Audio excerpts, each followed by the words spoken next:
Listen, y'all, we need to talk about these braid wigs. Cause why do the roots of these braid wigs always give glass table? Why are the roots so slick? Why are the roots so straight on braid wigs? Huh? For what? This about relationships over here. They don't go together, okay? I mean, unless that's your hair texture, then it goes together, I guess. I'm talking about me and mine. Because listen, guys, my hair does not grow out of the scalp like it just got a silk press. It doesn't. My roots are coily. They've got personality, like a coily girl should. They're not flat, tat, tat, tat, tat, tat, tat. As the Braid once prophesied. This is what I'm saying to you. This right here. Listen, if the braids look good, but the roots look like they've been through a flat iron and a life crisis, I don't want it. It could be cute. Why can't it do right? Huh? Why can't it do right? But wait, maybe it can.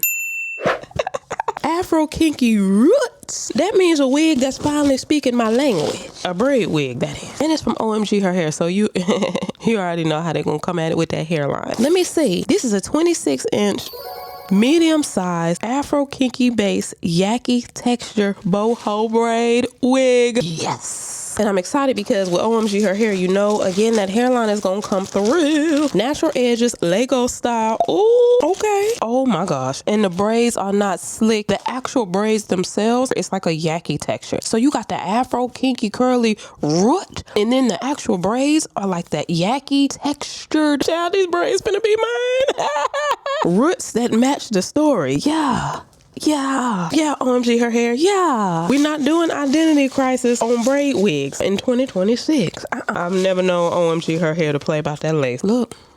Look, y'all. Y'all see the curls all the way around? Even in the bike, like 4 flats on a Cadillac bike. You see the curls right there. The curls right there. I can tell the difference in the braids. This looks like how my hair would look if I got it braided. For real, for real. I see we have an elastic. If we want to wear it glueless. Combs in here. Okay, let me just put it on because I've had enough. 𝐻𝐿 Her Hair. Yes, thank you. And I think I saw 𝐿𝐿 wear this, and baby, it looked like it was Scalp. I'm so impressed. Oh, and they sent some gifts too, y'all. Yeah, little HD wig cap that I'm not gonna wear. Yeah, let me put this wig on. I have a feeling it looks like a braid wig for me. Okay, and I think that's the plot. I think that's the plot, y'all. Yeah. So thank you. Yeah, I'm gonna put this on. I'm so hyped. 𝐻𝐿 Her Hair. Y'all, this is gonna look so full and natural. I'm so excited about that kinky root because, yeah, it's gonna look like my braids, you guys. Let's put it on. Let's put it on. Hey, hit that subscribe button so you can join the family, join the fun. I forget to tell y'all sometimes. Hit that subscribe button. I didn't even know Kenya was right there. Ken. Hey. She looks like she is not here with me today. She just had treats. I don't know why she over there with attitude. You don't come over here trying to gather me. Oh, you got the itis? Oh, she has an itis, guys. Okay, let me put this wig on, y'all. Hold a minute.